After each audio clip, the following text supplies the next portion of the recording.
Assalamualaikum warahmatullahi wabarakatuh. Kembali lagi dengan saya Siti Rofiah. Di sini saya akan menjelaskan tentang KAS.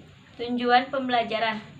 Tujuan pembelajaran KAS ada 8. Yang pertama, menggambarkan sifat dasar dari KAS dan pentingnya kontrol internal terhadap KAS. Yang kedua, menjelaskan prosedur dasar pelaksanaan kontrol internal terhadap penerimaan KAS dan yang lain-lain. Kontrol terhadap KAS yaitu banyaknya perusahaan membutuhkan beberapa akun KAS untuk mencatat kategori dan dana KAS yang berbeda. Kebanyakan perusahaan mempunyai berbagai akun bank. Nama untuk setiap akun bank seharusnya KAS di bank nama bank. Kontrol pencegahan melindungi KAS dari pencurian dan penyalahgunaan.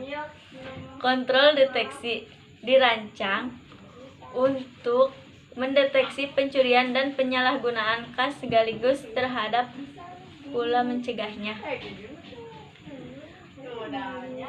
Penerimaan pada KAS. Kontrol penerimaan KAS terhadap penjualan tunai. Total penjualan tunai 19 Maret sebesar 3.150.000 pada pita mesin cash register. Ternyata KAS yang diterima hanya 3.142.000 yang di tangan. Mengontrol melalui surat. 1. Pegawainya yang membuka surat pertama kali membandingkan jumlah KAS yang diterima dengan jumlah yang tertera pada bukti pelunasan. Kontrol internal untuk pembayaran KAS. Kontrol KAS harus menjamin bahwa pembayaran dilakukan hanya untuk transaksi yang disetujui. 2. Kontrol KAS seharusnya dapat meyakinkan bahwa KAS digunakan dengan efisien. 3. Sistem dengan tanda bukti, voucher system, menjamin bahwa apa aja yang dibayar sesuai dengan yang diminta diterima dan ditagih oleh pemasok. Fitur dasar sistem voucher. Biasanya menggunakan voucher. Biasanya mempunyai file untuk voucher yang belum dibayar dan file untuk voucher yang telah dibayar. Biasanya dilakukan oleh Departemen Akuntansi setelah semua dokumen pendukung yang diperlukan diterima, permintaan pembelian, faktur pemasok, dan laporan penerimaan barang.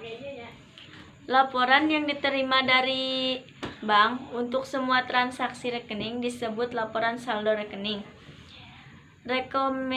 Rekonsilisasi bank merupakan sebuah daftar item beserta jumlahnya yang menyebabkan saldo KAS yang dilaporkan pada laporan bank berbeda dengan saldo akun KAS pada buku besar perusahaan. Mengapa catatan perusahaan berbeda dengan laporan bank? 1.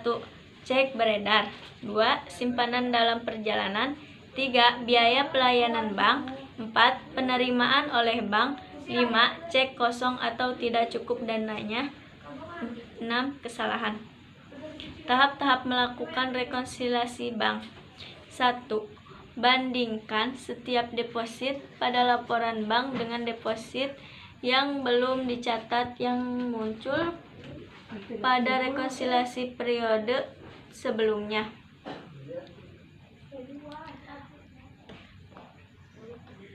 Tahap-tahap melakukan rekonsiliasi bank. 3. Bandingan kredit memo dari bank dengan catatan penerimaan dan KAS.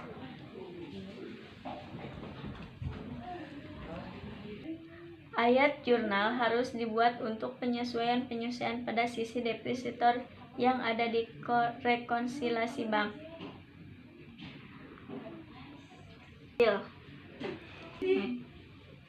KAS kecil. Ilustrasi transaksi penggunaan KAS kecil. 1 Agustus mengeluarkan cek nomor 511 sebesar 100 untuk pembuatan dana kas kecil. Ilustrasi transaksi penggunaan kas kecil.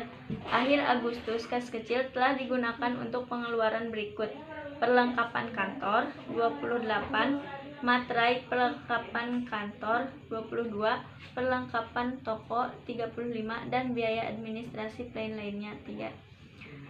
Analisis dan interpretasi keuangan. Solvabilitas adalah kemampuan perusahaan untuk membayar kewajibannya. Analisis solvabilitas fokus terhadap kemampuan perusahaan membayar untuk yang paling tidak mencukupi kewajiban lancar dan jangka panjangnya. Kemampuan ini biasanya dinilai dengan menguji hubungan neraca. Analisis dan interpretasi keuangan. A. Kas dan setara kas. B. Kewajiban lancar domisili ratio A atau B. Summary. Kontrol internal terhadap kas, kontrol pencegahan, kontrol deteksi. Kontrol internal terhadap penerimaan kas dari penjualan tunai dari surat. Kontrol internal terhadap pembayaran kas. 4. Penggunaan voucher sistem beserta fitur-fiturnya. Cukup sekian yang dapat saya sampaikan. Kurang lebihnya mohon maaf. Wassalamualaikum warahmatullahi wabarakatuh.